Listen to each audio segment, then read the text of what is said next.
Perkenalkan, nama saya Yanti Denia. Di sini saya akan menjelaskan mengenai Pancasila sebagai ideologi bangsa. Ideologi merupakan cita-cita sekaligus pemahaman dasar suatu negara. Ideologi berfungsi sebagai tujuan yang harus dicapai oleh suatu negara.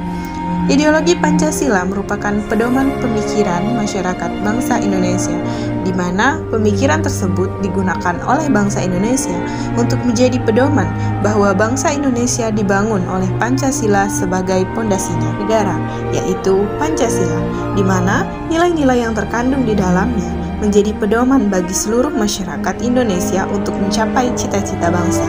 Indonesia terdiri dari banyak suku, agama, adat, istiadat, ras yang disatukan oleh Pancasila. Dapat juga muncul perpecahan di Indonesia dan menimbulkan rasa benci terhadap satu dengan yang lainnya, sehingga menjadikan Indonesia terpecah belah. Kita dapat melakukan kegiatan berupa gotong royong, melakukan kegiatan sosial, serta mempelajari pendidikan Pancasila dan kewarganegaraan untuk melestarikan dan merawat bangsa Indonesia agar tetap kokoh dan langgeng. Tujuan penerapan Pancasila sebagai ideologi bangsa adalah menjadikan bangsa Indonesia mempunyai visi dan misi serta tujuan yang harus dicapai. Nilai dalam Pancasila menjadi pedoman bagi seluruh masyarakat Indonesia dalam melaksanakan kehidupan berbangsa dan bernegara, dan tercapainya kehidupan yang sesuai dengan nilai ketuhanan yang Maha Esa, kemanusiaan yang adil dan beradab, adanya persatuan Indonesia, kerakyatan yang dipimpin oleh hikmat kebijaksanaan dalam permusyawaratan perwakilan, serta dengan mewujudkan suatu keadilan sosial bagi seluruh rakyat Indonesia. Oleh sebab itu, sangat penting bagi suatu negara untuk memiliki ideologi, karena ideologi dapat memperkokoh persatuan bangsa. Bangsa Indonesia sesungguhnya adalah bangsa yang majemuk, mengarahkan bangsa untuk mencapai tujuannya, memelihara dan mengembangkan identitas bangsa, dan sebagai dorongan dalam pembentukan karakter bangsa berdasarkan Pancasila. Pancasila sebagai ideologi bangsa belum bisa dikatakan baik atau dapat dikatakan buruk. Hal tersebut dibuktikan dengan adanya kebebasan memeluk agama yang sesuai dengan Pancasila sila pertama. Namun, di samping hal tersebut, masih ditemukan kasus penistaan agama yang terjadi di Indonesia, sehingga sila pertama yaitu Pancasila, yaitu ketuhanan yang Maha Esa, itu belum sepenuhnya bisa dikatakan baik. Kemudian masih banyak terjadi kasus kekerasan seksual yang terjadi di mana-mana dan dilakukan oleh oknum siapa saja, sehingga kasus kekerasan seksual ini menjadi musuh terbesar bangsa Indonesia. Dan beberapa kasus kekerasan seksual tidak di-up ke media atau ke media massa, bahkan ke massal. Mengapa demikian? Karena rasa ketakutan dan penindasan terhadap korban.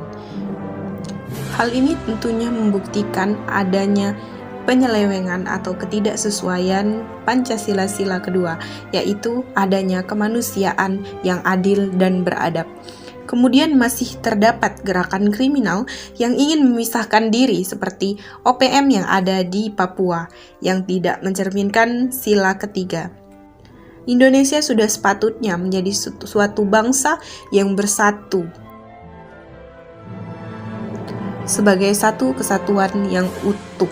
Tercatat pada jejak digital, masih banyak kasus yang terjadi di mana pemerintah membatasi kebebasan berpendapat dan berekspresi yang tidak sesuai dengan sila keempat, yaitu kerakyatan yang dipimpin oleh hikmat.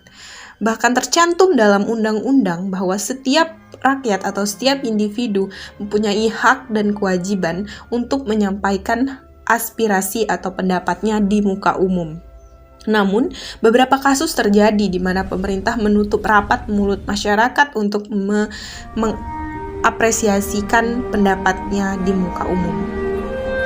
Kemudian adanya kasus korupsi yang hampir mustahil dapat dihapuskan, sangat miris terjadi sehingga amat tidak mencerminkan Pancasila sila kelima, yaitu adanya keadilan sosial bagi seluruh rakyat Indonesia. Tanpa disadari ataupun disadari, akibat dari adanya korupsi yang terjadi di mana-mana sangat menindas rakyat kecil yang dimakan haknya.